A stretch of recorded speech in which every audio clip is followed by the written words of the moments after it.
તો તમને બધાને શું લાગે કે એમ દુબઈમાં નથી? એમ તો આ દુબઈ નથી તો શું છે? તમે જોઈ શકો છો આવી રીતે આવું બધું છે. અમે ફાઇનલી દુબઈમાં જ છીએ, પણ તમને એવું લાગે છે કે અમે ક્યાંક બીજે છીએ. અમે ફાઇનલી એવું કાંઈ છે નહીં ભાઈ, અમે દુબઈમાં જ છીએ. તમે જોવો આ ખાલી નજારો જોવો, અને આગળ પણ તમને બતાવું કે દુબઈ લખેલું પણ છે. એટલે આ તો રાજકોટ લાગે. તો હવે તો જો કે તમને ખબર પડી ગઈ કે અમે દુબઈમાં નથી, અમે રાજકોટમાં જ છીએ. કેમ કે રાજકોટમાં જ દુબઈ જેવું બનાવ્યું છે, તો આપણે દુબઈ જવાની શું જરૂર છે? અને આપણે બધું અહીંયા જ બધું બની ગયું છે. દુબઈનું તો કાંઈ ન આવે ભાઈ. તમે જોવો ખાલી એકવાર આવો અહીંયા.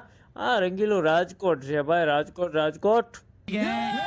જો આ બધું અહીંયા ગુજરાતમાં જ જોવા મળી જતું હોય તો આપણે દુબઈ જવાની જરૂર છે નહીં હો ભાઈ. અને તમે જોઈ શકો છો આ દુબઈ જેવું જ છે. જો અમારા આટા મારે છે, આને તેમ કે હું દુબઈમાં જ છું. વાહ રાજા વાહ. તો તમે જોઈ શકો છો અહીંયા નાસ્તાનું પણ છે. નાસ્તો કરવો હોય તો પણ અંદર તમને મળી જશે. Bye bye Tata.